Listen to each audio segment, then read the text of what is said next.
You know you're going to die. You'll say it easily. Of course, everyone dies. You've known it since you were a child, but you don't believe it. Not really. Not in the place where belief actually lives. And that isn't a failure of yours. It's a feature. Your brain is actively, deliberately hiding your own death from you, right now. And it's very, very good at its job. Try this.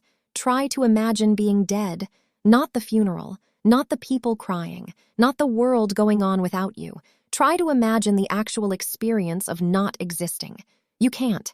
Every time you try, you sneak yourself in. You picture darkness, but you're there, seeing the darkness. You picture silence, but you're there, hearing it. You picture the world without you, but you're there, floating above it, watching. You cannot remove the watcher, because the thing trying to imagine your absence is the very thing that would have to be absent. Your death is the one event you will never be able to picture. There is no image of it, no experience of it. It is a blank your mind physically cannot render. And so, somewhere deep down, a part of you remains absolutely convinced that it will never happen.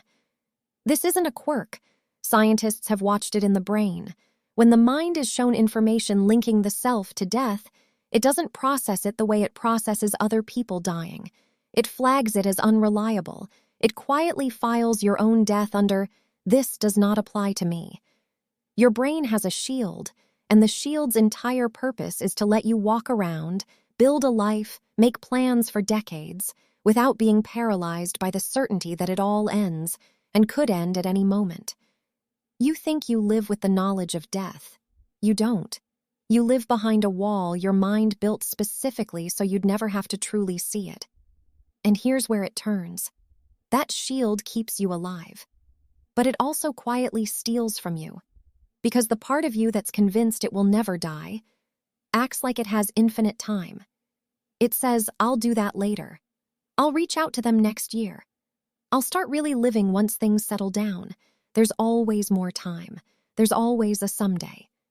That feeling, that there's always more, is the lie the shield tells. It's not wisdom, it's anesthesia. And under it, you sleepwalk through the one and only life you get, certain the real version starts tomorrow. So turn it on yourself. The conversation you keep meaning to have. The dream you've parked until the timing is better.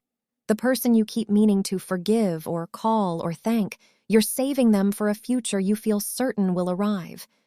But the certainty is the shield talking. The future was never guaranteed.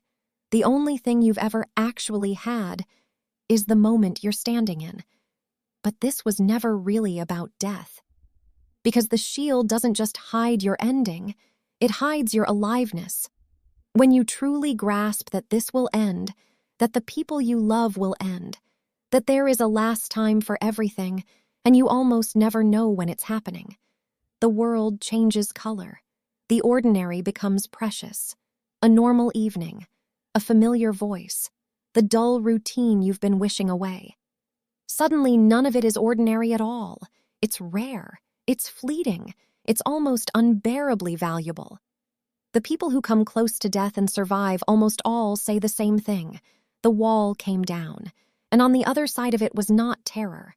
It was the most awake they had ever felt. So no, you can't imagine your own death. You're not supposed to be able to, but you can do the next best thing.